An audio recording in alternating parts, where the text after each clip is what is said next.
L'histoire de Babaghidaï peut être divisée en 4 séquences. La première va avec la destruction de Oyo-Ile. Les populations se sont réfugiées dans les Borgou.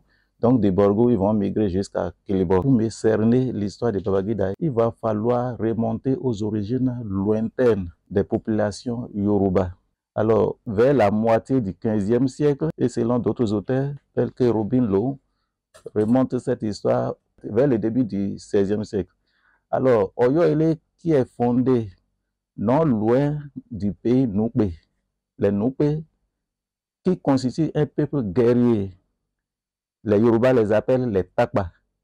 Alors, ces peuples, ces populations Noupé vont envahir les pays des Yoruba.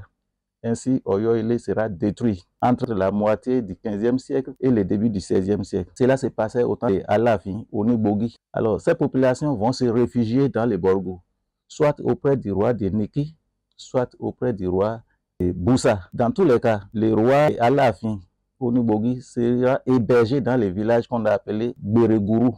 Donc, ils vont séjourner là pendant près d'un siècle. Il y aura des Alafins qui ont comme maire Bariba. Donc, ils sont là. À un moment donné, il aura par les concours des facteurs internes et externes, les populations vont se trouver dans l'obligation d'abandonner les lieux de refuge.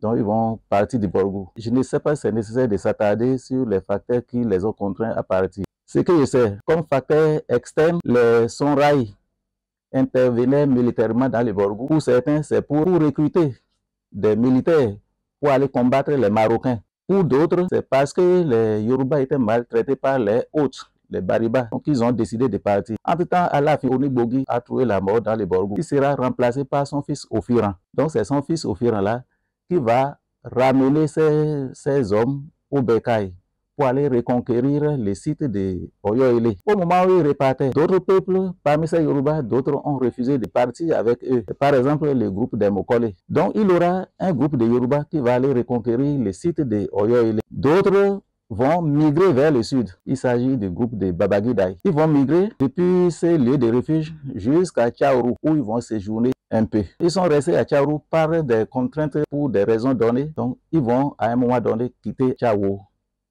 Donc, quand ils ont abandonné Tchaourou, ils vont évoluer jusqu'à Kéléborgou. Voilà la première étape de leur migration.